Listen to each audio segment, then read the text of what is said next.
The doctor jabbed a probe into the infant's foot, then inserted it into a genetic testing device to analyze the collected blood. Moments later, the father heard the devastating result. His son was classified as genetically inferior, carrying multiple defective genes and a congenital heart condition. The boy would likely live no more than 30 years. The once anxious father's expression instantly hardened, refusing even to look at his son again.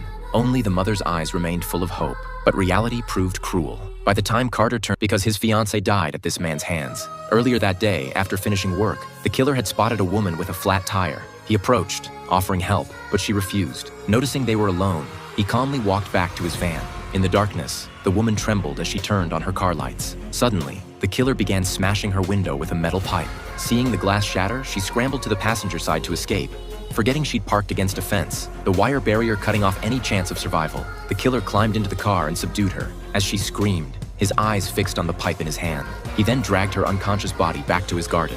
After stripping the woman's clothes, the killer selected a suitable weapon from his collection. Sensing her impending death, the woman told him she was pregnant. Hearing this, the killer hesitated for barely 3 seconds before swinging his blade anyway. After finishing, he sang while washing down the area, not noticing the woman's wedding ring washing into the drain. The woman's fiancé was an elite special agent. Not noticing the woman's wedding ring captivated him completely. Mark hurriedly followed it to its source, a young girl's natural scent. Without hesitation, he pressed against her back, inhaling deeply. The terrified girl screamed loudly. To avoid exposure, Mark clamped his hand over her mouth with such force that he accidentally suffocated her. As her life ebbed away, the fragrance on her body gradually dissipated. Back at the tannery, Mark lay awake all night. He desperately wanted to learn how to preserve scents. On his next delivery, he visited a perfumer's home and began mixing essential oils haphazardly. The perfumer flew into a rage upon discovering Mark and threw him out. But when he smelled the creation Mark had left behind, he was instantly transported to a paradise of birdsong and flowers. The next day, the old perfumer spent a fortune to purchase Mark.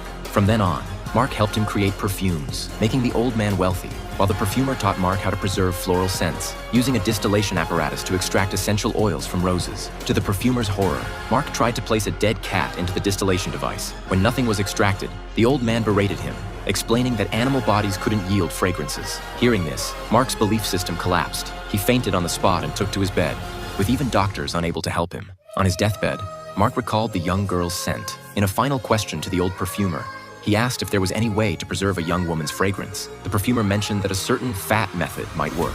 Upon hearing this news, Mark miraculously recovered. Due to copyright restrictions, we can only show you this much of the film titled Perfume: The Story of a... The doctor jabbed a probe into the infant's foot, then inserted it into a genetic testing device to analyze the collected blood. Moments later, the father heard the devastating result. His son was classified as genetically inferior, carrying multiple defective genes and a congenital heart condition.